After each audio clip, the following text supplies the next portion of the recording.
Bonsoir mes chers amis, et Hanouka Sameach, en espérant vraiment que cette fête et que les lumières de Hanouka qui vont en grandissant éclairent tous les foyers d'Israël, tout le peuple juif, et qu'on puisse aussi éclairer le monde, Bezrat Hashem, pour faire reculer cette obscurité qui nous poursuit.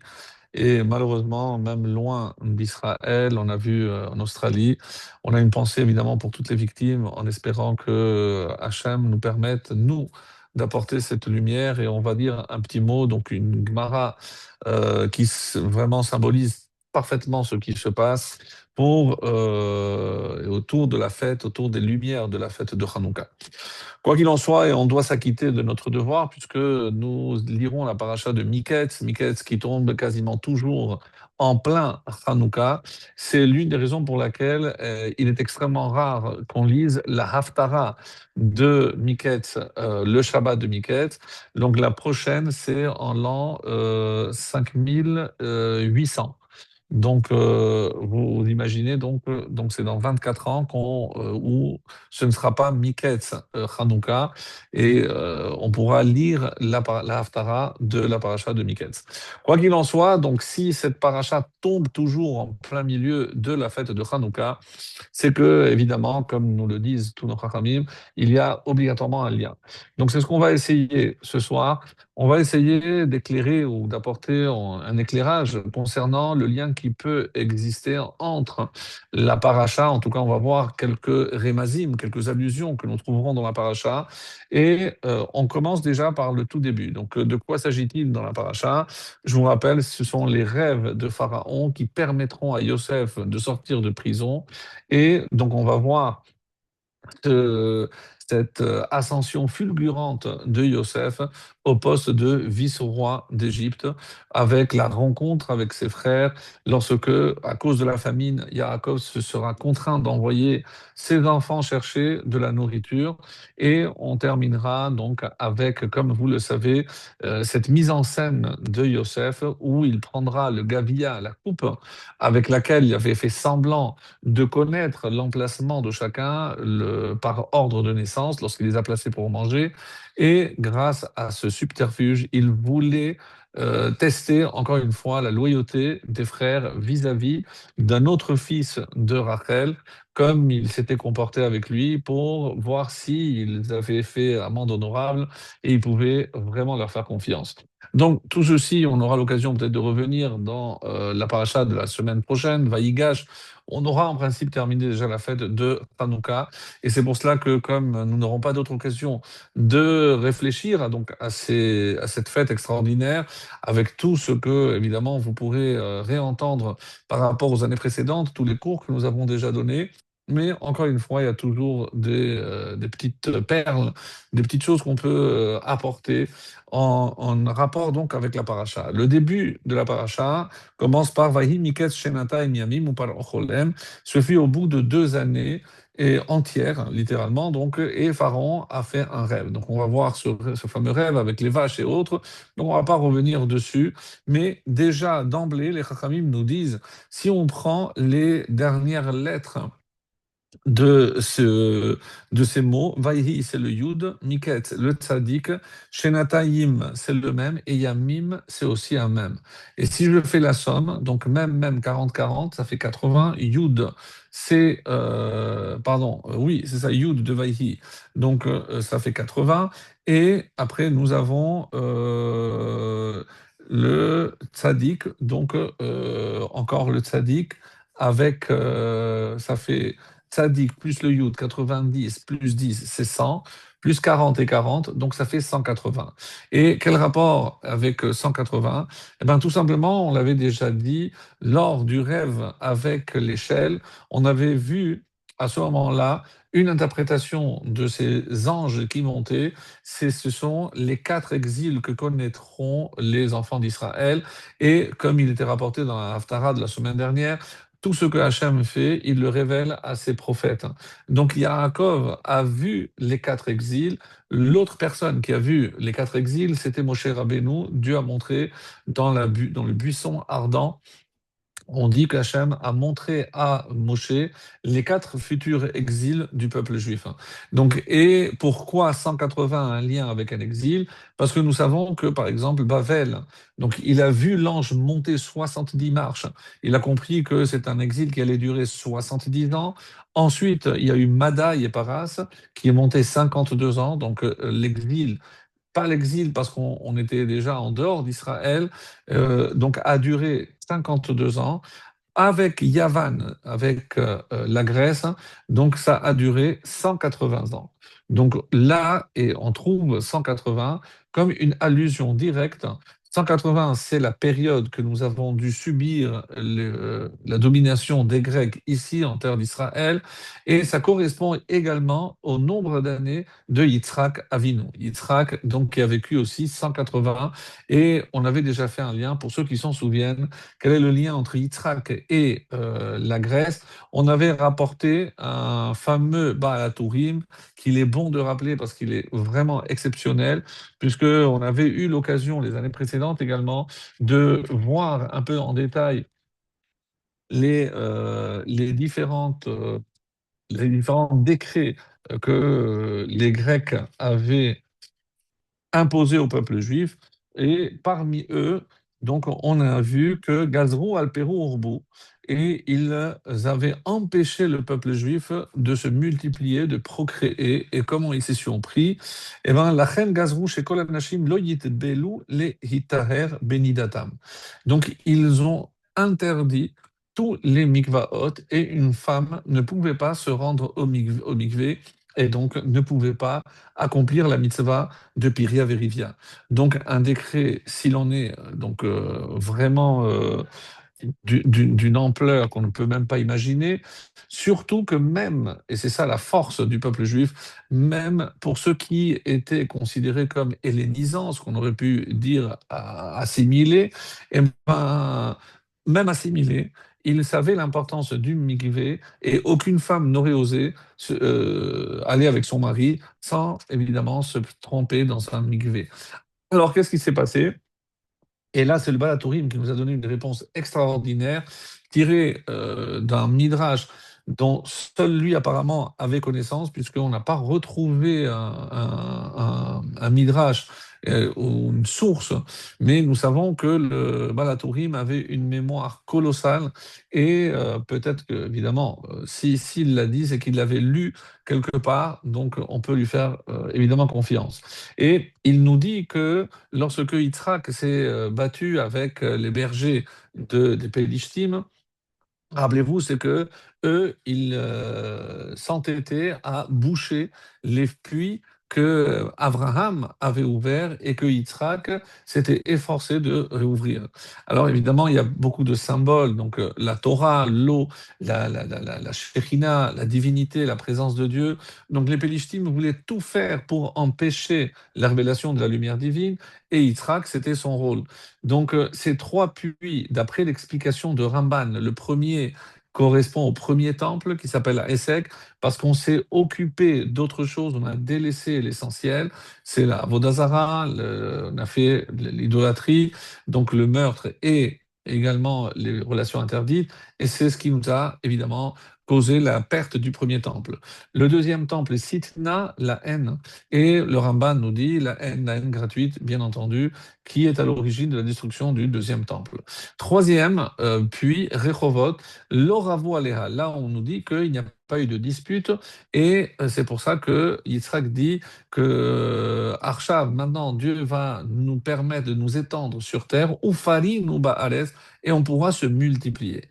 Et ça, c'est l'explication de Ramban qui nous dit que ce troisième puits correspond donc au troisième Beth Amikdash qui, lui, ne sera évidemment pas rebouché, comprendre qu'il ne sera jamais détruit, Bezrat Hashem.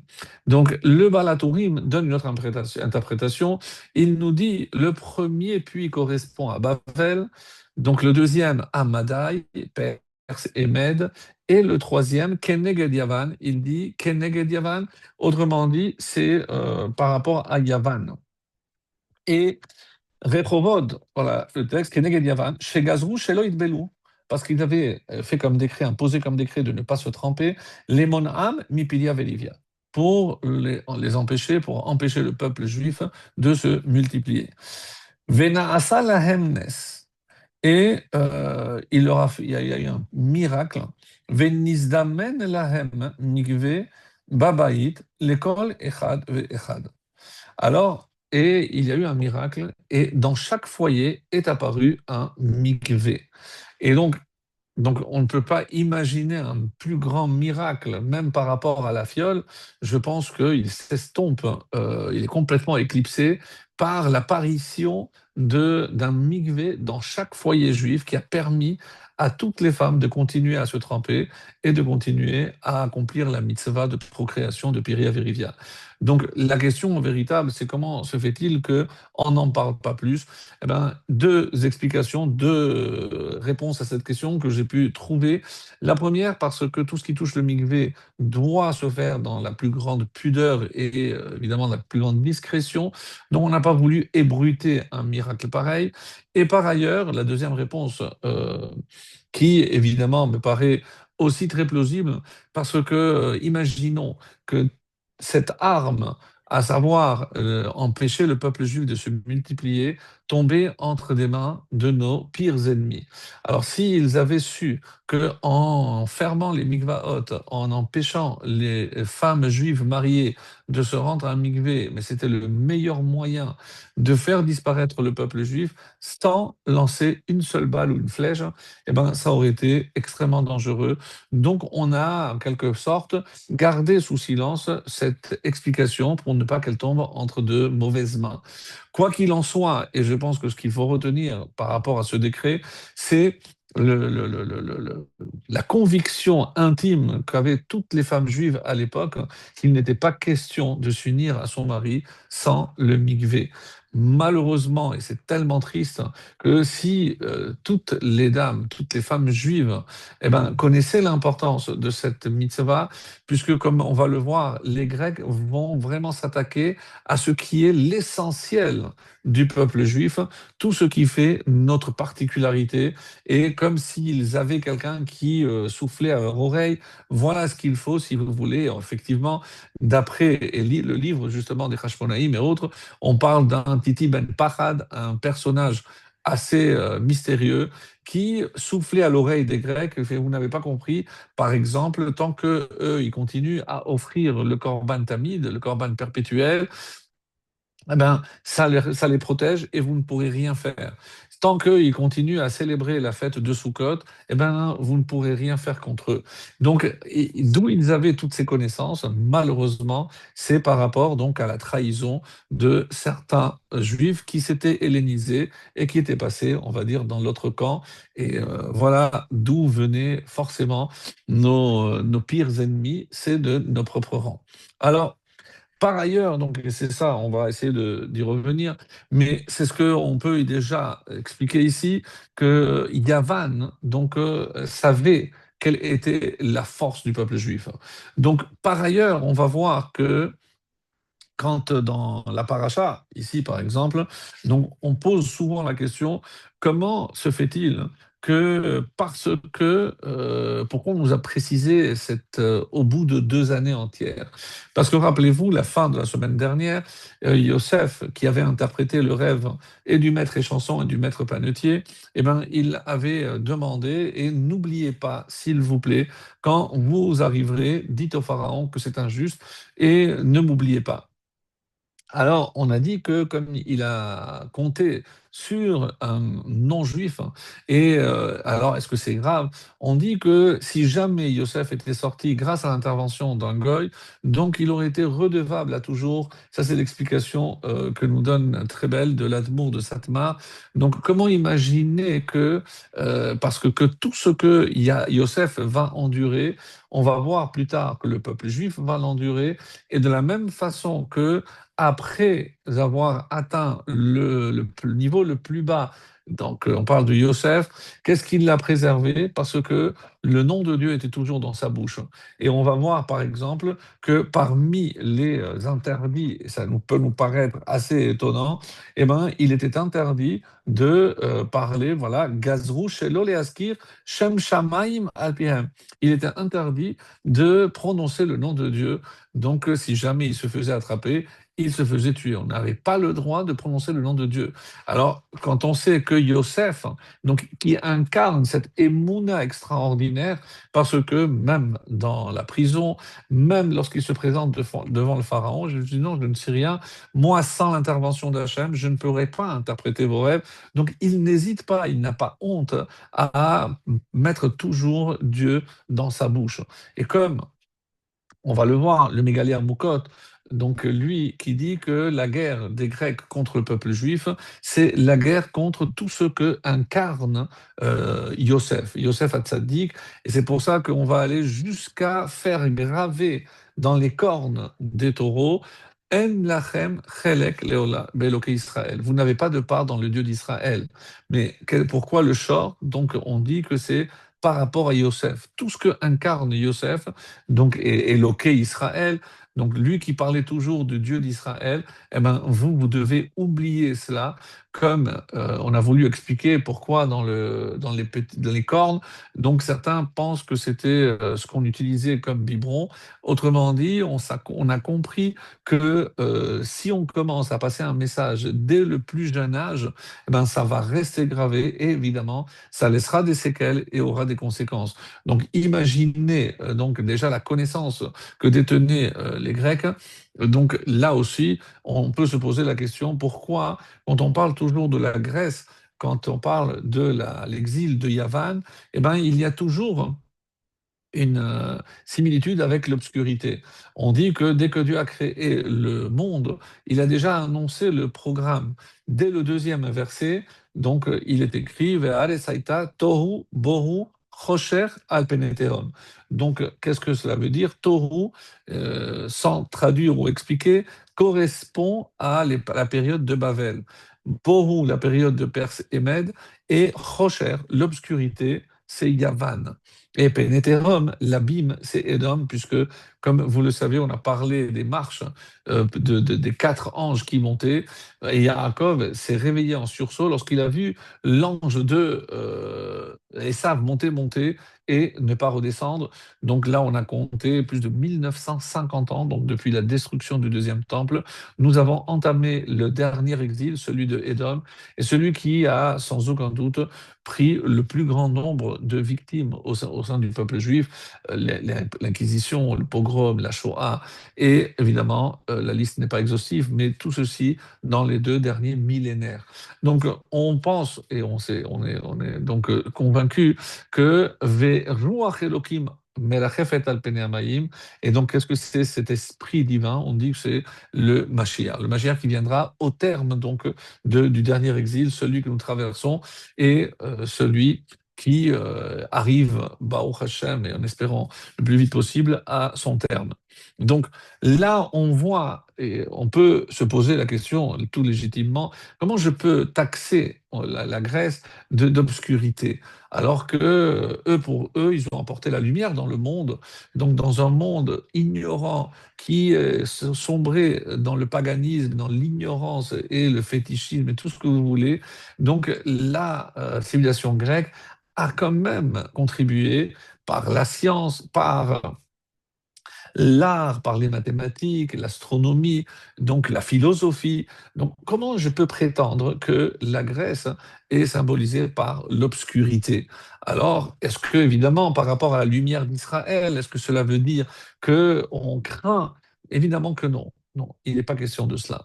Alors, quand on parle d'obscurité, et d'ailleurs, pourquoi le Midrash nous dit, pourquoi Rocher Shehershichu Enehem chez l'Israël? Parce qu'ils ont obscurci les yeux d'Israël. Autrement dit, alors par les décrets, comme certains vont dire, par le décret dont on vient de parler, mais tous les autres décrets également, et on voit que c'est lié à la vision. C'est-à-dire, il voulait qu'ils voient le monde différemment. Qu'est-ce que ça veut dire différemment? Avec le même prisme qu'eux. il n'y a aucune différence et on ne peut pas parler d'une notion complètement abstraite comme la pureté ou la kedusha ou la sainteté. Alors pour eux, c'était des balivernes. Et à force d'arguments, eh ben, il faut croire que beaucoup de juifs et beaucoup d'Israël à l'époque eh ben, ont commencé à adhérer à cette philosophie, à cette théorie, à ces doctrines, et petit à petit, ils ont laissé tomber pour s'helléniser. Et donc, ils étaient de plus en plus à être hellénisants, comme le prouve le fait que quand on parle de la guerre des Hashmonaïm, donc tout le monde, et c'est rapporté dans plusieurs sources, qu'ils étaient 13. Il n'y avait que 13 Hashmonaïm contre des centaines ou des milliers de guerriers, des gréco-syriens, donc des soldats aguerris, rompus à l'art de la guerre, face à des gens qui n'avaient jamais, jamais brandi une arme, une épée, autrement que pour faire des sacrifices, puisque c'était tous des Kohanim. Donc, ceci pour montrer, évidemment, quand on lit dans le texte que nous avons commencé déjà à lire, alors Rabbim Beyad Me'atim, tu as livré un grand nombre entre les mains de peu nombreux.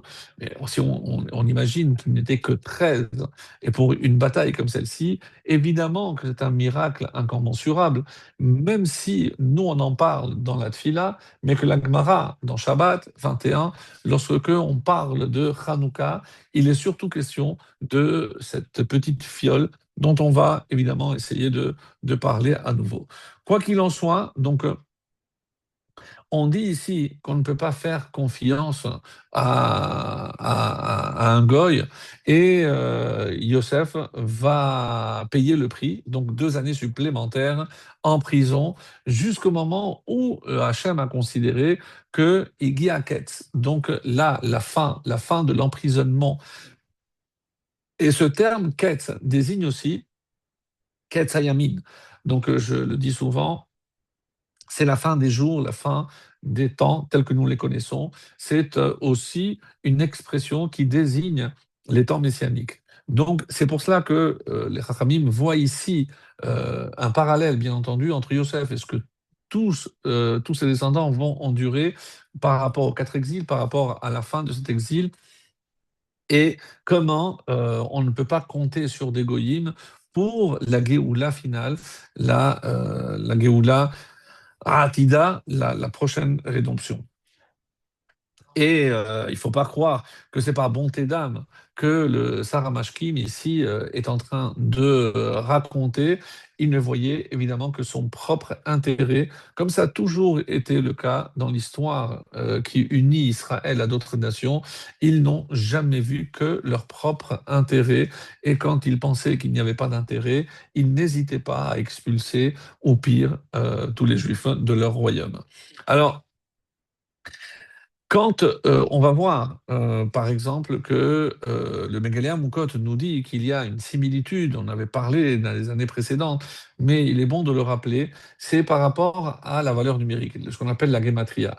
Alors la gematria, et c'est pour ça que toutes les parachiotes qui sont lues à proximité de la fête de Hanouka, donc on est toujours autour de ce personnage de Yosef. Yosef, comme le dira le Mégalé à Moukot, que toute la guerre des Grecs, c'était contre Yosef et tout ce qu'il incarnait. Et il n'y a qu'à voir tout ce que Yosef va imposer, par exemple, aux Égyptiens, la Brit Mila. Donc il va imposer le Shabbat, tout ce que, encore une fois, Yosef va incarner, eh ben, les Grecs vont éditer des décrets pour empêcher les Juifs donc d'accomplir toutes ces mitzvot-là. Par ailleurs, donc, on dit que Yosef, la valeur numérique est 156, c'est la même valeur numérique que Antiochus, avec un seul vav, c'est exactement 156. Meler Yavan, le roi de Yavan aussi, Meler c'est 90, Yavan 66, donc c'est 156. Kin'a, la haine, c'est aussi 156. Et Tillon, Tillon, donc la ville de Jérusalem, c'est aussi 156. Donc on voit ici, et de manière vraiment extraordinaire, Évidemment, il nous faut un génie comme le Mégalia Moukot pour nous révéler tout ceci, que tous ces événements et tous ces personnages que nous venons de citer, évidemment, sont reliés. Et il fait remarquer quelque chose aussi d'exceptionnel, puisque Yosef est le premier qui sera appelé tzaddik. Qu'est-ce qui lui a valu donc le titre de tzaddik?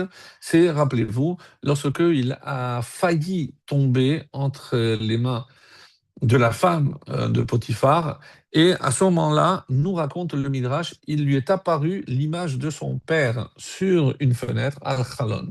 Et alors les Chachamim nous disent, c'est pas forcément l'image de son père, mais comme il ressemblait à son père, donc en fait c'est son image qu'il a vue et il s'est rendu compte de ce qu'il était en train de faire. Autrement dit, effacer toutes les différences qui existent entre un juif et un non-juif. Donc, s'il tombait dans cette faute-là, il allait effacer tout pour ce pourquoi Abraham, Yitzhak et Yaakov avaient lutté pour créer donc un peuple ségoula, séparé des autres, comme on le dira, les Havdil ben Kodesh lechol. De la même façon qu'il faut séparer ce qui est Kadosh et ce qui ne l'est pas, eh ben, l'or vechocher, comme on dit dans la Havdalah tous les samedis soirs, entre la lumière et l'obscurité, ben Israël à Amim, et donc entre Israël et toutes les autres nations. Donc l'enjeu était de taille, et c'est pour cela qu'il y a une allusion très belle qui est faite par rapport au mot chalon. Chalon, nous voyons que les deux lettres, c'est chet, lamed, vav, nun. Les deux lettres centrales, c'est lamed, vav. Lamed, vav, c'est 36. 36, on explique, il y a deux explications que j'ai trouvées, donc on en avait déjà parlé. On parle de la lumière que Dieu a créée le premier jour, Yehi Or. Donc quand on parle de cette lumière, qu'est-ce qui s'est passé avec cette lumière? Dieu l'a cachée. Combien de temps cette lumière a éclairé le monde? Donc le premier jour et jusqu'au le deuxième jour où Dieu a séparé les eaux d'en haut des eaux d'en bas. Donc certains disent que 24 plus 12, c'est 36. D'autres disent non. Le chiffre 36 correspond, puisque c'est par rapport à l'homme, et quand chaque jour de la création est écrit, Vayi Erev, Vayi Boker. Ce fut le soir, ce fut le matin, sauf pour le Shabbat. Vous avez remarqué que le Shabbat, il n'y a pas marqué Vayel et Vayiboker Yom HaShevi'i. Non, il n'y a pas. Qu'est-ce que le Midrash nous dit? C'est qu'il n'y a pas eu d'interruption. C'est-à-dire que le soleil a brillé tout le vendredi, donc à partir de midi, on va dire, donc midi de vendredi, plus tout le Shabbat jusqu'à la fin du Shabbat, donc ça fait plus 24 heures du Shabbat, donc ça nous fait 36 heures. Donc c'est 36, quoi qu'il en soit. Est-ce que c'est la lumière par rapport au Shabbat? Est-ce que c'est la lumière que Dieu avait créée, la lumière cachée? Quoi qu'il en soit, 36 aussi, c'est le nombre, dit-on, de tzaddikim grâce à qui le monde tient. Et 36, si vous avez fait le calcul, pendant les 8 jours de Hanouka, c'est le nombre de bougies que nous allons allumer sans compter le shamash, qui lui, comme son nom l'indique, est un shamash, donc il ne compte pas véritablement dans les lumières obligatoires, puisque elle est à part, et c'est pour ça elle n'est pas alignée, elle est ou en haut sur la même rangée, puisqu'il faut marquer la différence avec les autres lumières. Donc, c'est 36.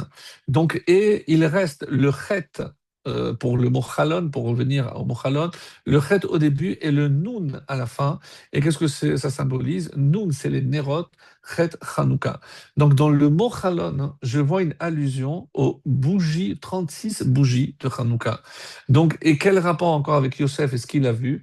Parce que quand il a maintenu la Brit Mila, donc il n'a pas souillé sa Brit Mila en allant avec une non-juive, eh ben, la préservation de la Brit Mila, c'est ce qui marque donc la séparation entre le peuple juif et les autres nations.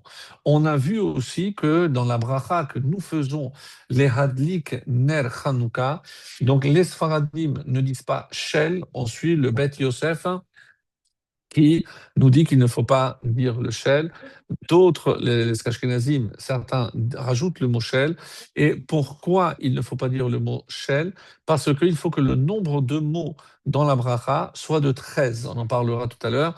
13. Baruch ata Hashem Elokeinu melech haolam, asher kiddushanu ata v'tzivanu, lehadlik ner Chanukah.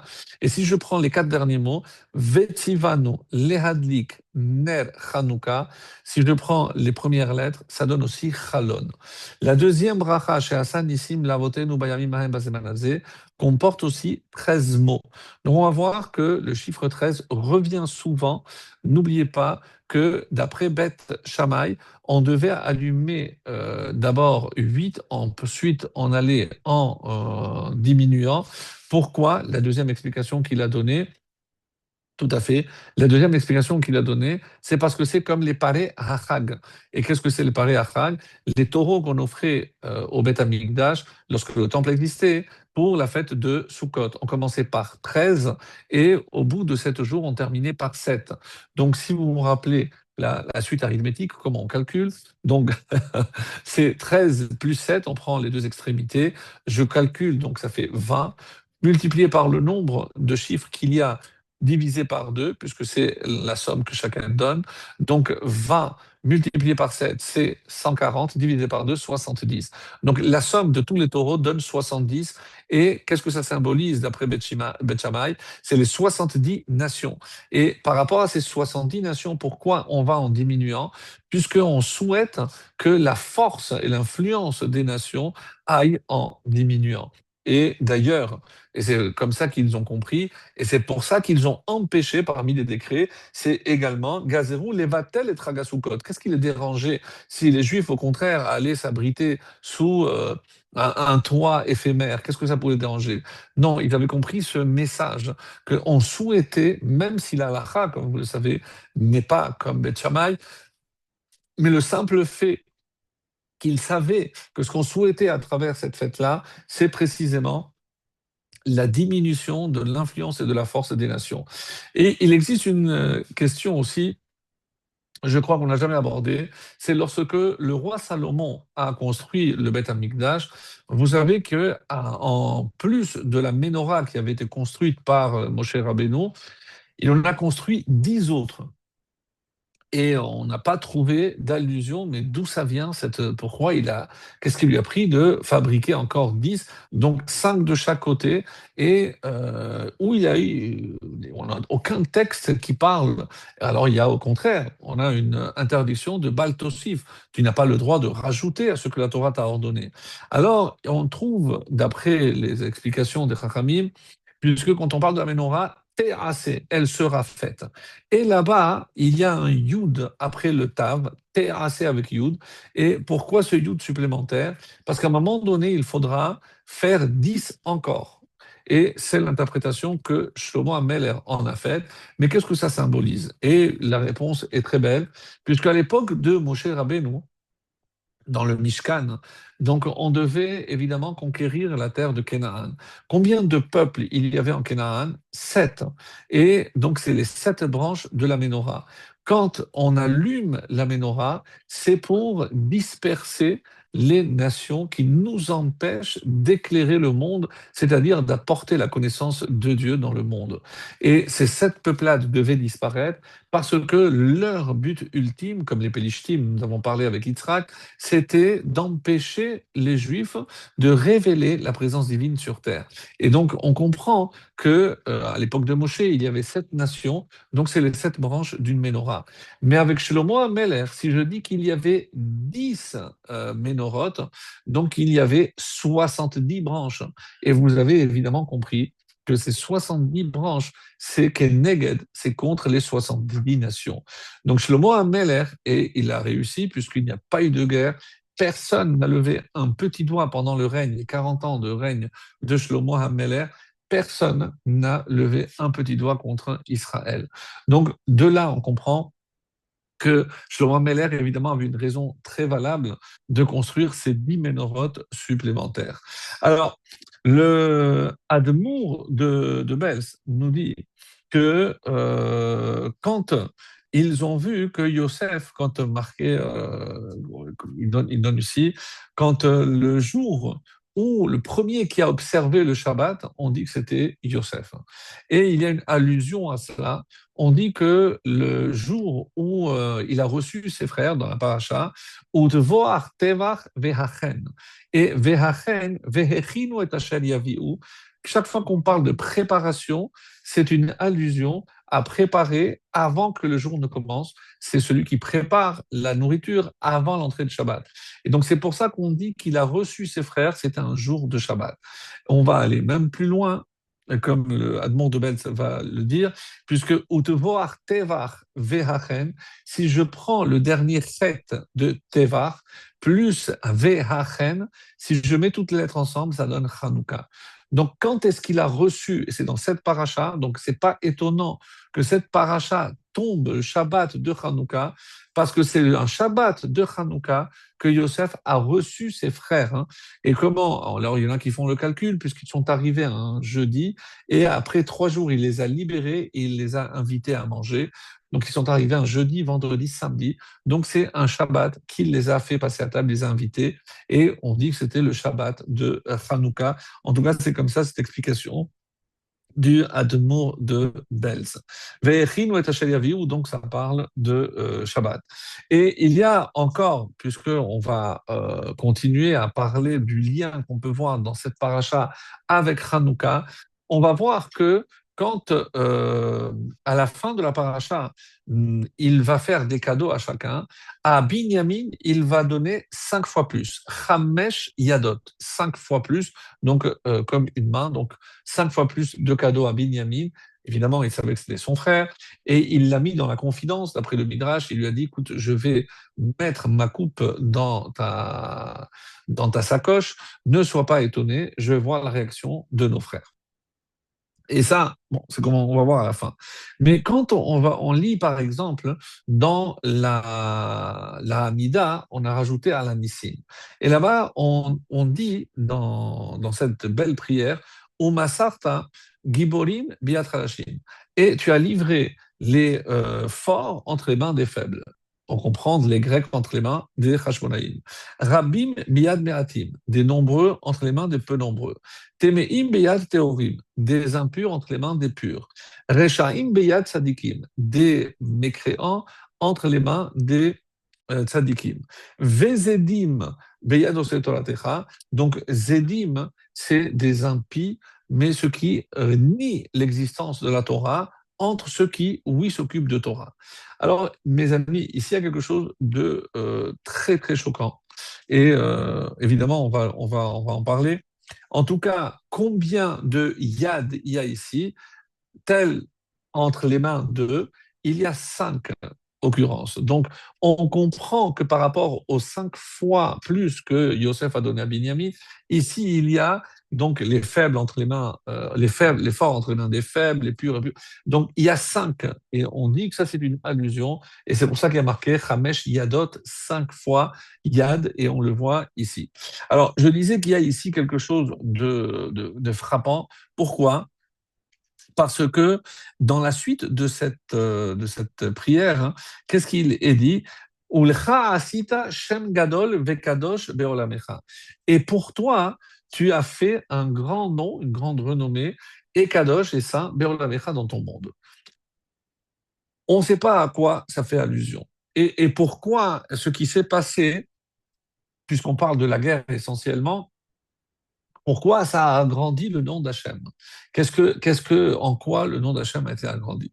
Et là, il y a une explication vraiment, encore une fois, moi je vous le dis, mais ça m'a dérangé, c'est dérangeant, mais on n'a pas d'autre explication parce que on sait que, par exemple, à Purim, mais si on parle de la différence entre Hanouka et Purim, on sait par exemple très bien qu'à Purim, il y a eu un S, il y a eu un miracle aussi, le peuple juif a été sauvé, mais il a été évidemment menacé d'extinction et de destruction.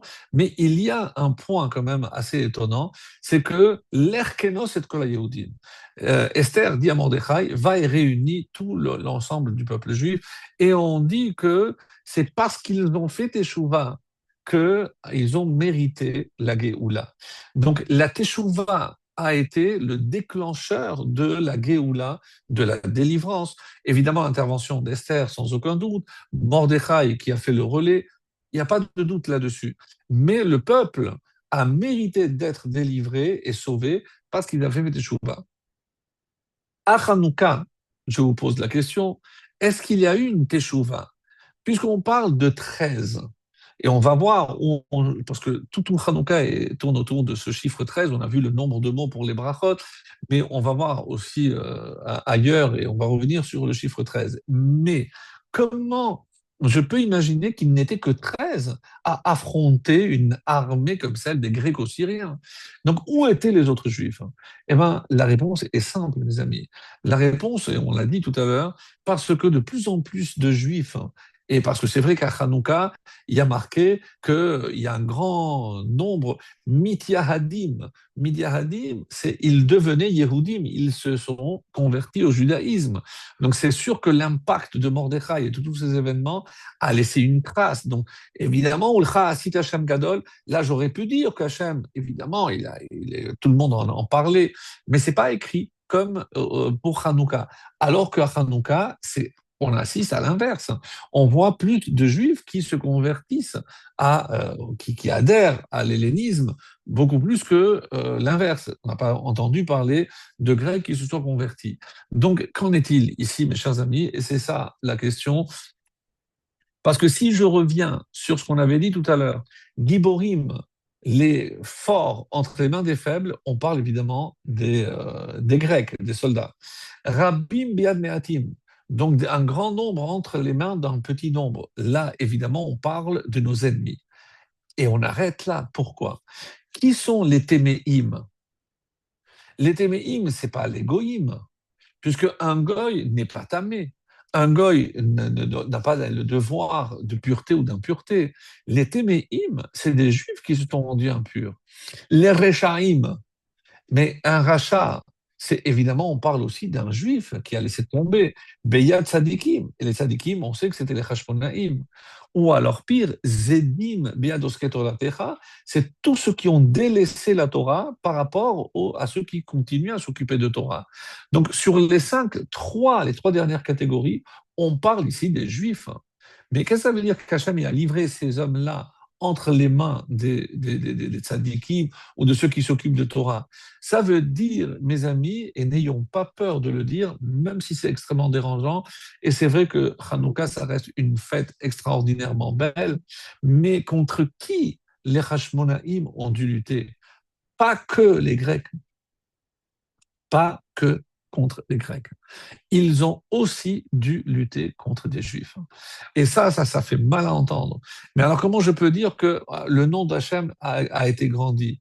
Parce que on n'a jamais vu que ces Juifs-là ont fait échouva. Et comment je peux dire qu'Hachem a malgré tout effectué un miracle de l'ordre de la guerre où un si petit nombre a réussi à remporter une victoire aussi colossale, ou alors le miracle de la fiole, pour montrer, Hachem a voulu leur montrer que je suis toujours là. Comment on peut comprendre que Hachem a pu opérer de tels miracles alors que les Juifs n'ont pas fait échouva? Et c'est ça le sens profond. Ulcha asit Hashem gadol. Et à toi, tu as fait une renommée parce que tu n'as pas attendu la teshuva de tous ces juifs pour leur faire un miracle. Mais évidemment qu'ils se sont rendus après à l'évidence. Lorsqu'ils ont vu la victoire éclatante, on peut deviner que quand les Juifs, même ceux qui étaient Réchaïm, même ceux qui étaient complètement hellénisants, eh ben, quand ils ont vu tout ça, ça leur a fait certainement réfléchir. Et petit à petit, ils sont revenus, mais quand? Après la Teshuvah. Ça me rappelle une histoire d'un d'un monsieur qui a absolument voulu rencontrer le rabbi et pour cause. On dit qu'il avait fait il a eu une maladie et il a sombré, il était à l'hôpital parce que dans son bureau, il a eu un malaise, on l'a amené aux urgences et le cœur s'est arrêté. Et il raconte comment il a vu, puis c'est comme ça que ça rapportait, que l'âme se sépare et il a vu un des infirmiers qui le rentrait carrément dans les frigidaires où on garde les cadavres. Il se voyait et à ce moment-là, il s'est projeté là-haut et on lui a montré tout ce qu'il avait fait comme mal. Et on a dit, mais écoute, avec tout ce que tu as accompli sur Terre, eh ben, tu sais où tu dois arriver. où tu dois, bon, on sait où il devait aller. Et là arrive un monsieur avec une barbe et il a dit non, je vous demande tout de suite de le faire descendre. Moi, je me porte garant qu'il va faire teshuva, il va s'améliorer et il faut le laisser descendre. Donc tout le monde se regarde, l'ordre est donné, il peut descendre. Et à peine il a failli rentrer dans le frigo, et il s'est réveillé, il a levé la main, l'autre est tombé, il est parti en courant de peur, et on a vérifié, il était en bonne forme, et il n'avait pas compris qui était cet homme avec cette barbe impressionnante qu'il avait défendu et qui avait ressuscité carrément. Et jusqu'au moment où il a vu un jour dans un journal que c'était le rabbi de Lubavitch. Et c'est pour ça qu'il a tenu absolument à le voir. On lui a dit non, écoutez, monsieur, impossible. Il a dit, écoutez, il faut impérativement que je le voie parce que il faut que il faut que je lui parle, c'est extrêmement urgent. Je lui ai dit, écoutez, quand il sort de chez lui pour aller à la tfila, à ce moment-là, il s'arrête, il donne des petites pièces à des enfants pour la tzedaka. À ce moment-là, vous pouvez peut-être le contacter. Et le rabbi sort, il commence à donner des... Et il était derrière lui, il commence à donner des pièces.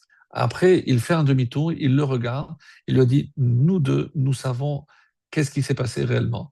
Je compte sur vous pour que votre teshuva soit complète, je me suis engagé. Il est resté sans voix. Et on raconte évidemment qu'il a fait une teshuva fulgurante, Baruch Hashem. Alors, vous allez me dire, oui, mais pourquoi le rabbi est intervenu pour lui et pas pour d'autres? On n'a pas toutes les réponses, bien entendu, mais s'il fallait des preuves de la grandeur de certains rachamim qu'Hachem nous envoie à chaque génération, ben, il y en a plein, mais pas pour, encore une fois, pour la gloire, mais pour préserver chaque juif et un petit peu comme cette fiole pour nous rappeler que tant qu'il reste un petit peu d'huile, eh ben, on peut raviver la flamme. N'oubliez pas que le mot en hébreu, hachemen, l'huile, c'est la même lettre que neshama. Puisque la neshama d'un juif, elle est toujours là, comme cette huile. Et c'est curieux parce qu'on n'y pense pas. Mais nous savons qu'il y a plusieurs liquides. Mais le seul liquide qui produise de la lumière, c'est l'huile. Et c'est assez curieux, puisque c'est par rapport à cette fameuse histoire dans la Gemara avec la fille de Rabbi Chania ben Dossa, qui, son père lui dit, mais je vois que tu es triste, qu'est-ce qui se passe? Écoutez, papa, on est veille de Shabbat et on n'a que du vinaigre. Et sans être perturbé, il lui a dit, celui qui a dit à l'huile de brûler, il demandera aussi au vinaigre de brûler, comme si c'était la chose la plus naturelle du monde. Donc, tout ceci pour rappeler qu'il y a tous ces liquides comme vous le savez, il y a dans la Mishnah qui nous parle de tous les liquides qui véhiculent l'impureté. Et si on parle ici de pureté et d'impureté, si on a des liquides qui véhiculent l'impureté, évidemment que la Torah apporte une solution. Et c'est pour ça que par rapport à tous ces liquides, il y a des fêtes. Par exemple, les sept liquides qui véhiculent l'impureté sont connus sous l'acronyme de Yad, Shachat Dam. Yad, c'est Yayin et Dam, le vin et le sang. Shachat, Shemen. Chet, Chalav, le lait. Tet, c'est Tal, c'est la rosée. Dam, c'est Dalet, c'est Dvash, le miel. Et même, c'est Maïm. Donc, et ce qui est assez formidable, c'est que on a, nous, une fête, on utilise tous ces ingrédients, tous ces liquides. Donc, c'est facile à boire. Le premier, le vin, c'est Purim. Donc après, nous avons le sang. Le sang, les Chachamim nous disent que c'est Kippour. Pourquoi? Parce que c'est comme si on offrait notre sang, en ne mangeant pas, on offrait notre sang à Hachem. Après, il y a l'huile, c'est Hanouka, bien sûr. Après, on a dit le lait, c'est Shavuot. La rosée, c'est Pessah, on demande la rosée. Ensuite, Dvash, le miel, c'est Rosh Hashanah.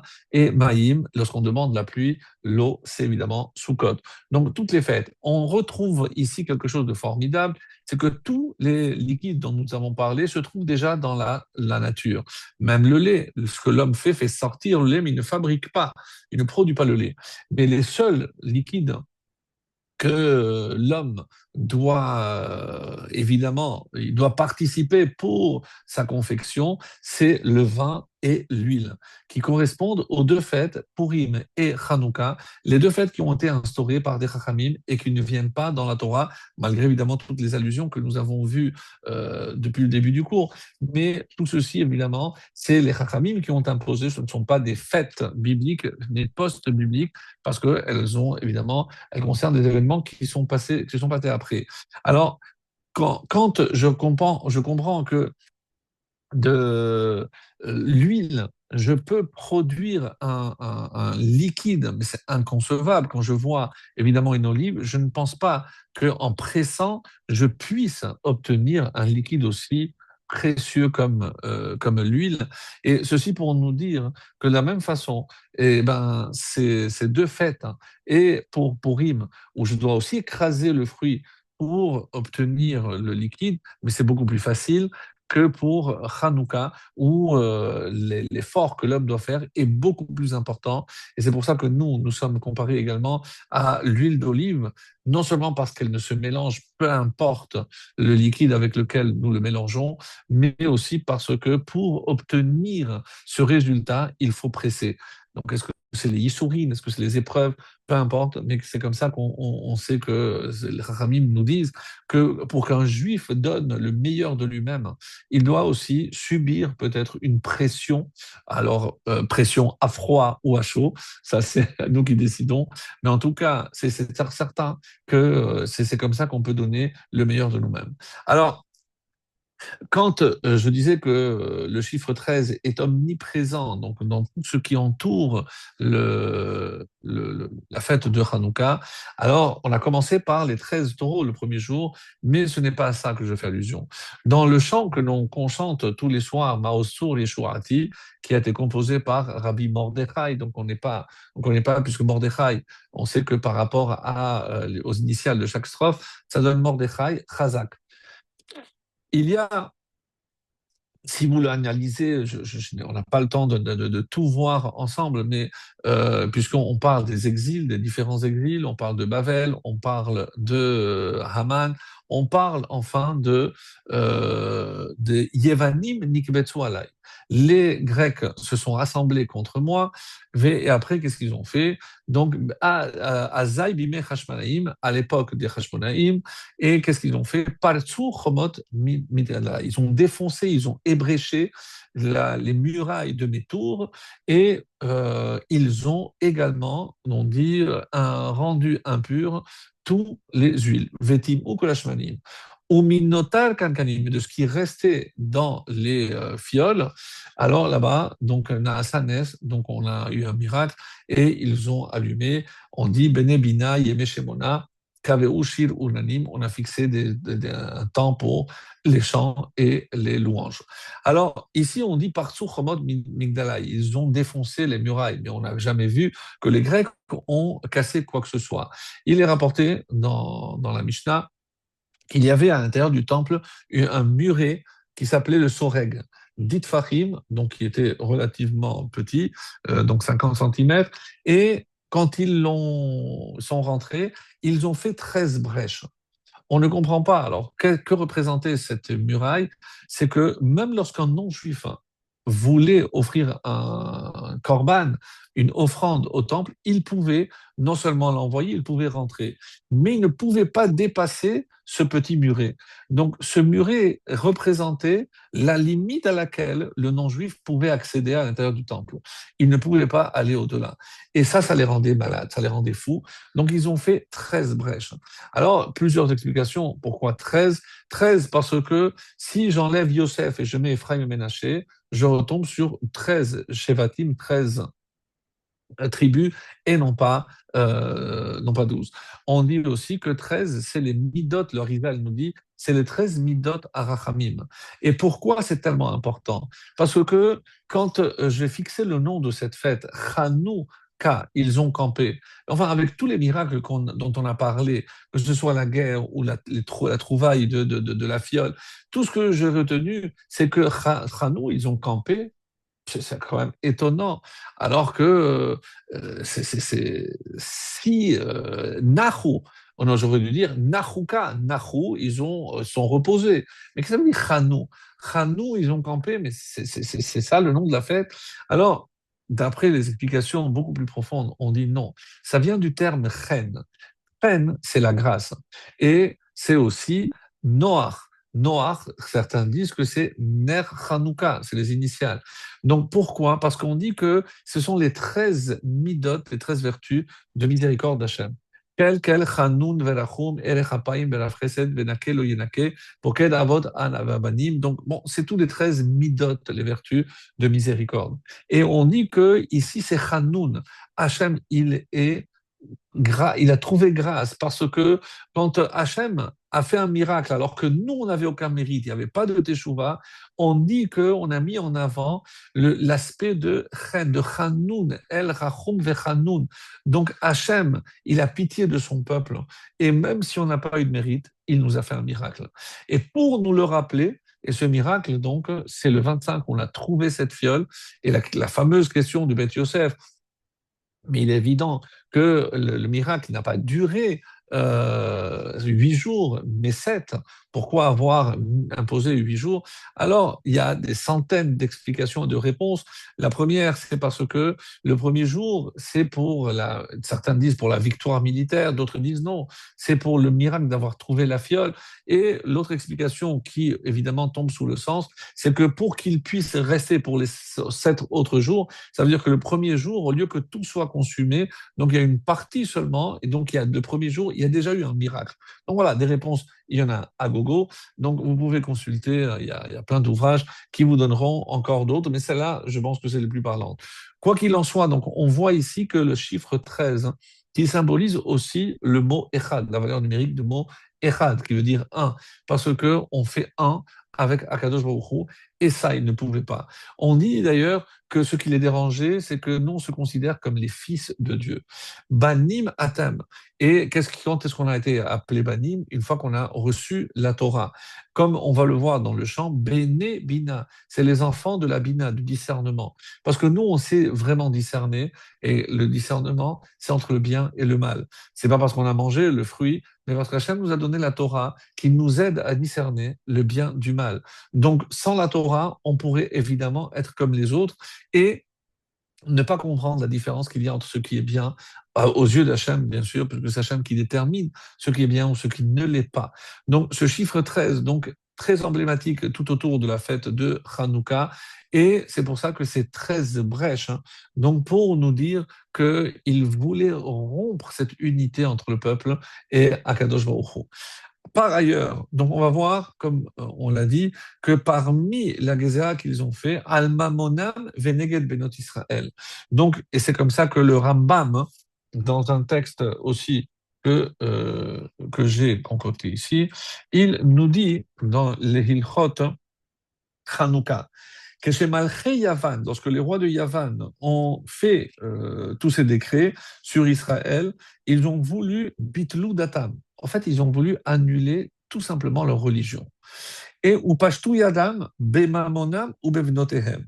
Et à quoi ils se sont pris? Mamonam, à leurs biens, ou bevnotehem, et à leurs filles. C'est curieux ce langage du Rambam. Venir Nesou la Echal, et après ils sont rentrés dans le Echal, dans le parvis du temple, au Partoubo Prasot, et ils ont fait des brèches. Ad Sherichem Alehem Eloke Israël, jusqu'au moment où Hachem a eu pitié d'eux. Veoshiam miyadam veotilam. Il les a sauvés de leurs mains, et c'est comme ça qu'ils ont trouvé le salut. Donc le résumé de Rambam ici met en avant le fait qu'on n'avait pas de mérite. Et il dit comme ça, et c'est comme ça qu'ils ont libéré le peuple juif du joug de l'hellénisme. Et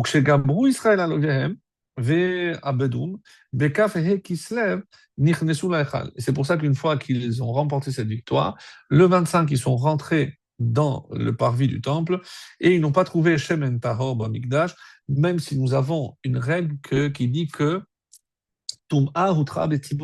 s'il y a un tibour, il y a une collectivité que tout le monde est impur, donc on fait comme si tout le monde était pur, parce qu'il n'y a pas d'autre possibilité. Malgré tout, comme ils se sont donné du mal, Hachem les a récompensés par le fait d'avoir trouvé cette fiole. והדליקו ממנו נרות המערכה שמונה ימים, עד שקדשו זיתים והוציאו שמן טהור, et jusqu'au moment où ils ont pressé d'autres olives pour fabriquer de l'huile pure cette fois-ci. Certains disent qu'on n'a pas besoin de 8 jours pour presser de nouvelles. Oui, mais comme ils étaient impurs à cause de la guerre, donc ils se sont purifiés pendant 7 jours et ensuite ils ont pu confectionner une nouvelle huile.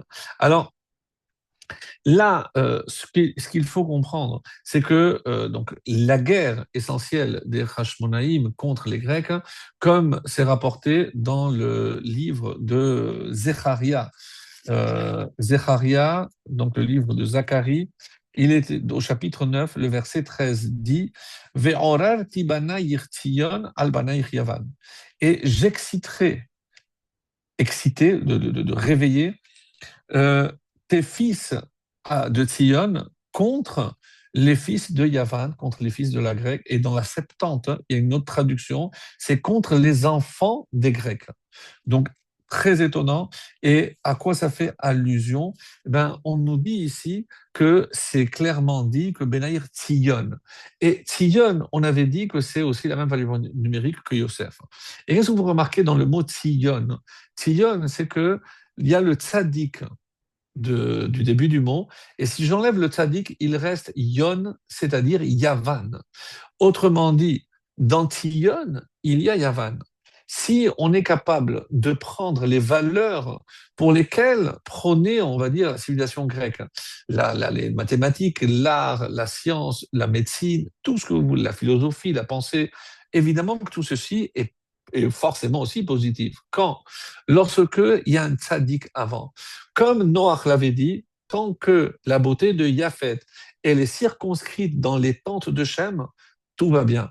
Mais Japhet n'a pas voulu respecter la limite imposée par Noach, à savoir que Shem, celui qui est le porteur de la conscience, pour ne pas laisser dériver la science, puisque comme vous le savez, ça peut mener à la ruine de l'âme. Et la ruine de l'âme, je dis même plus la ruine de l'homme, puisque tant que si j'enlève le tzaddik, et c'est ça ce que ici Sion veut symboliser, lorsque par ailleurs on a parlé du chiffre 13, vous savez que ces 13, ce sont aussi les éléments avec lesquels on a érigé aussi un lieu de culte à Kadosh Baruch Hu, c'est le Mishkan. Quand on fait le décompte de tous les matériaux nécessaires à la confection du Mishkan, vous allez me dire, oui, mais vous avez dit qu'il y avait 15. C'est vrai, mais parce qu'il y en a deux qui ne servent pas à la confection.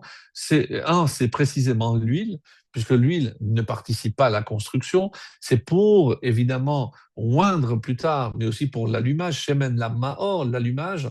Et il y a aussi Bessamim, et il y avait aussi toutes les herbes qui allaient servir pour la kétorette, et ça ne sert pas forcément à la construction.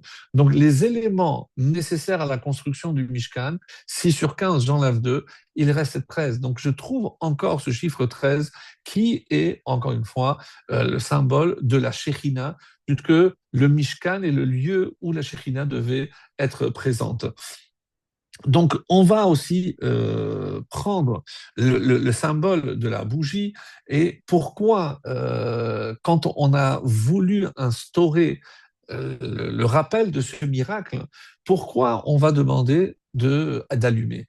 Alors, on a déjà évidemment vu par le passé la différence avec Purim. Purim, c'est le corps qui était en danger, donc les mitzvot vont tourner autour du corps, notamment par le michté, on va donner à boire et à manger au corps qui était en danger. Mais quand on a voulu s'en prendre à l'âme, comment je peux célébrer le sauvetage de l'âme, puisque l'âme ou l'identité ou notre ADN, tout ce que vous voulez, mais c'est exactement ce qu'il voulait effacer, c'est notre particularité, autrement dit, notre essence.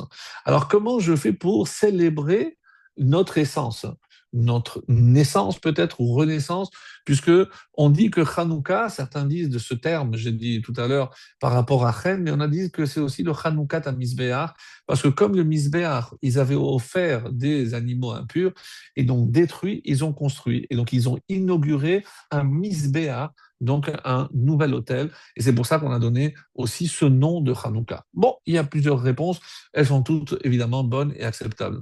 Donc pour revenir Donc, par rapport à l'expression de la bougie, pourquoi? Parce que si on réfléchit, la flamme, hein, donc en général, c'est le témoignage de quelque chose de physique, puisque je vois la flamme, mais qui nous rappelle une réalité métaphysique. Et c'est pour cela on a passé, les Chachamim ont fixé l'allumage des bougies, puisqu'on sait très bien que, par exemple, lorsque quelqu'un décède, on allume une bougie. La bougie symbolise la Neshama. On a déjà dit que la Neshama, c'est les mêmes lettres que Hachemen, l'huile, parce que c'est quelque chose qui est au-delà du physique, c'est le métaphysique. Et donc, forcément, si les Chachamim voulaient nous rappeler que le miracle, c'est pas d'avoir été sauvé physiquement, mais spirituellement.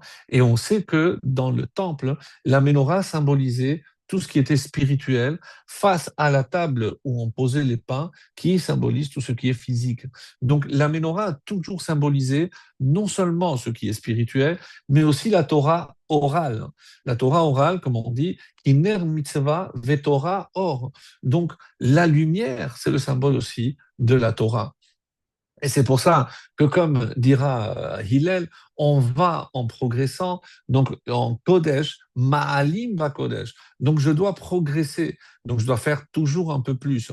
Et je comprends pourquoi c'est dans cette fête la seule où on parle de Mehadrin mina Mehadrin. Donc il y a à Sukkot, à Pessah, je dois manger la quantité que je dois manger, 4 coupes, je n'ai pas le droit de manger plus, mais non plus boire plus, 10 points à pourrir, je dois faire le michté, je dois faire. Mais je ne dis pas, celui qui veut faire vraiment quelque chose d'extraordinaire, il n'y a pas cette notion. Il n'y a qu'à Hanouka où on parle. Et où je retrouve ça, c'est dans la Gemara, dans Shabbat. Donc, quand la Gemara pose la question, Maï Hanouka, mais qu'est-ce que c'est Hanouka? Comme Rashi va le dire tout de suite, Al Ezenes. Donc finalement, sur quel miracle on a fixé cette fête? Et on va, après la réponse, et c'est pour ça que ces jours-là, n'a pas le droit de faire des loges funèbres, on n'a pas le droit de jeûner. Et pourquoi? Parce que lorsque les Grecs sont rentrés à Echal, ils ont rendu impures toutes les huiles, et lorsque les Hashmonaïm les ont battus, et ils ont vérifié, ils n'ont trouvé qu'une toute petite fiole d'huile avec le chotamo du Kohen Gadol, donc qui symbolisait la Kedusha, et l'Ohayabo est là, et la quantité était nécessaire, suffisante pour un seul jour. Naasa Bones, il y a eu un miracle. Veidniku mimenu shonat yamim, leshana acheret, et l'année d'après, kevaum ve'asaum yamim tovim behalel uvroda'a. Donc, on ne parle à aucun moment qu'on a instauré le fait d'allumer des bougies. On a dit que c'est des jours de Hallel, c'est pour ça qu'on fait le Hallel, en remerciement, Roda'a ou louange. Mais on n'a pas parlé de ça. Après, on va voir, par exemple, dans la suite, et c'est comme ça que c'est rapporté dans la Gemara, que celui qui veut allumer ses mitzvahs, c'est ner, ish ou beto. Donc, la méhadrine, ceux qui veulent faire mieux, ils peuvent chacun allumer une. Et la méhadrine, on fait ou comme Hillel ou comme Shammai, donc ou 8 en diminuant, ou de 1 à 8 comme Hillel. Donc, méhadrine à méhadrine. Mais on comprend ici que de quoi il s'agit. Il s'agit évidemment de toute ma vision de la Torah. Comment je dois voir la Torah? Comment, pas comme quelque chose que je fais parce que je dois le faire, mais je dois le faire avec un entrain. Et il y a pour celui qui veut faire le minimum, celui qui veut faire un peu plus, ou celui qui veut faire encore mieux. Et ça, mes amis, qu'est-ce que ça vient nous enseigner? C'est que dans la Torah, je ne me contente pas du minimum syndical. Donc, je dois toujours, même dans un domaine où je pense que je suis déjà bien avancé, eh ben, je dois toujours chercher à améliorer.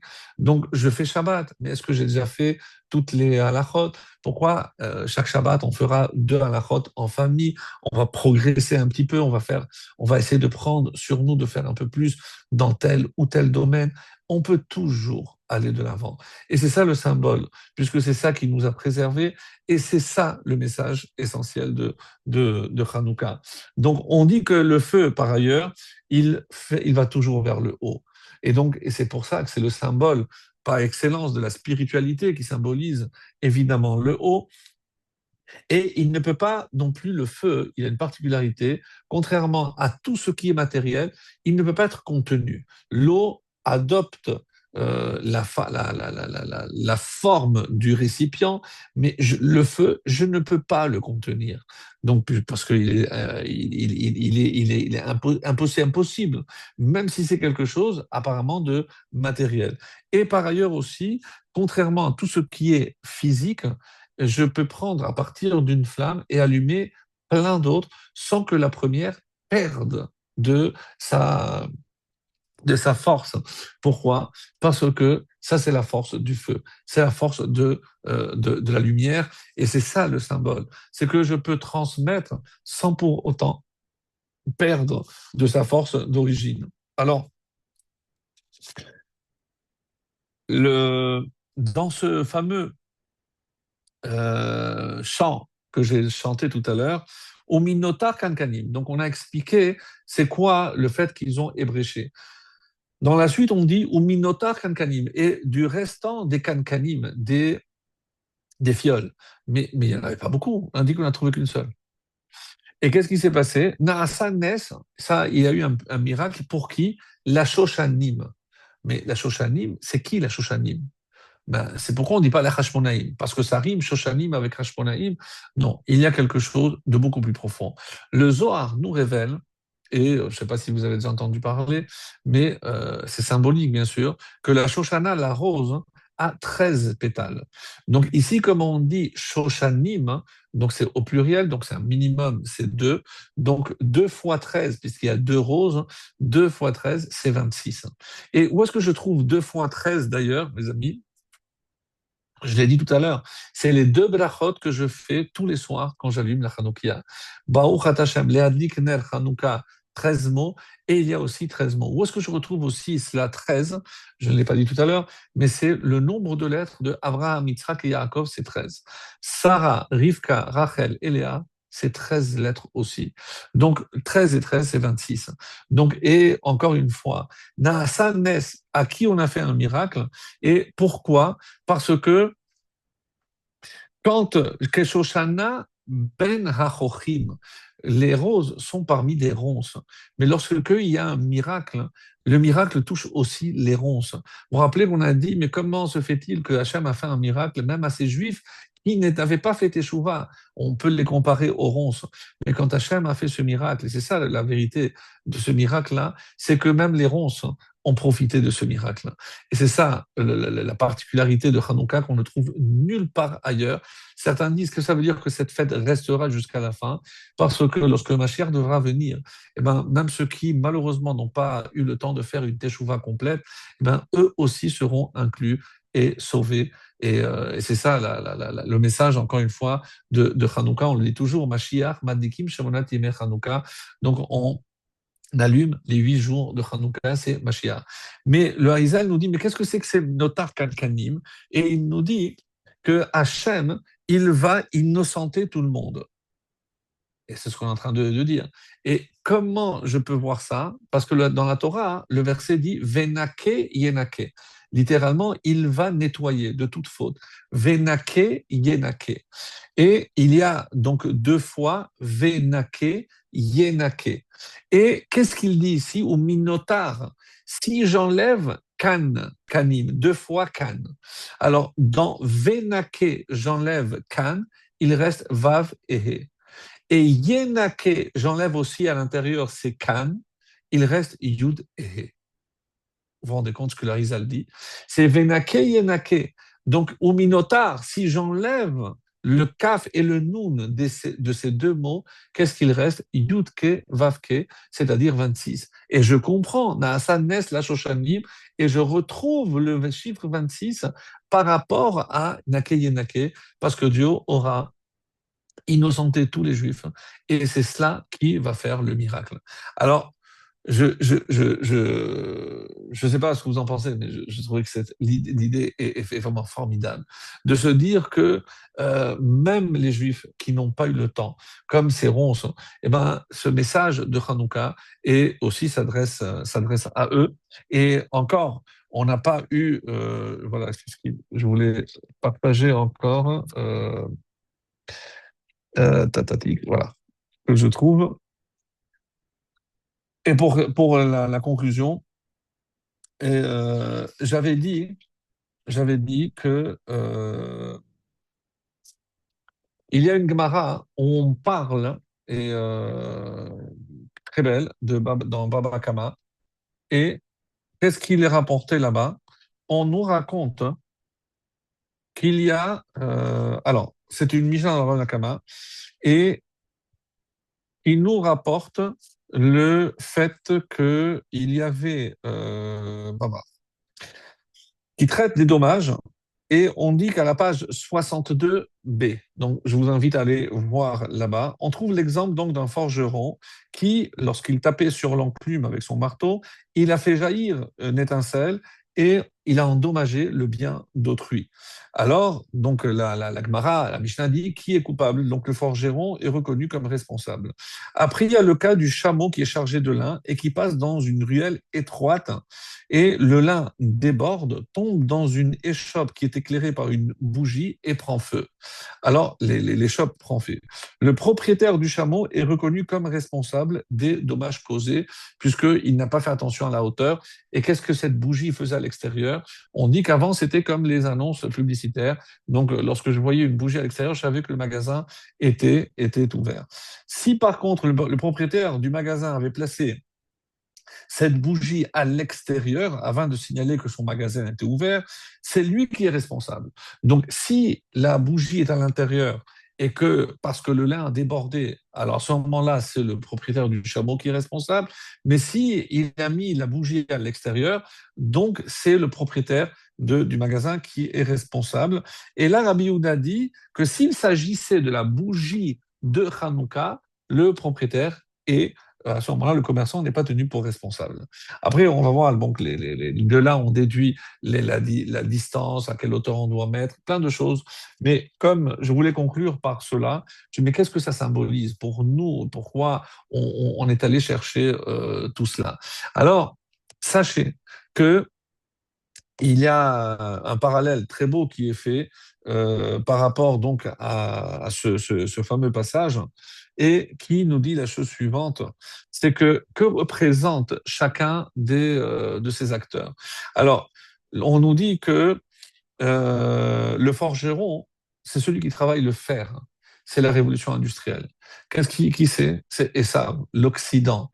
L'Occident, donc, avec évidemment le christianisme, mais c'est les descendants de Yavan. Yavan, donc la révolution. Et qu'est-ce que donc ces étincelles qui causent des dommages?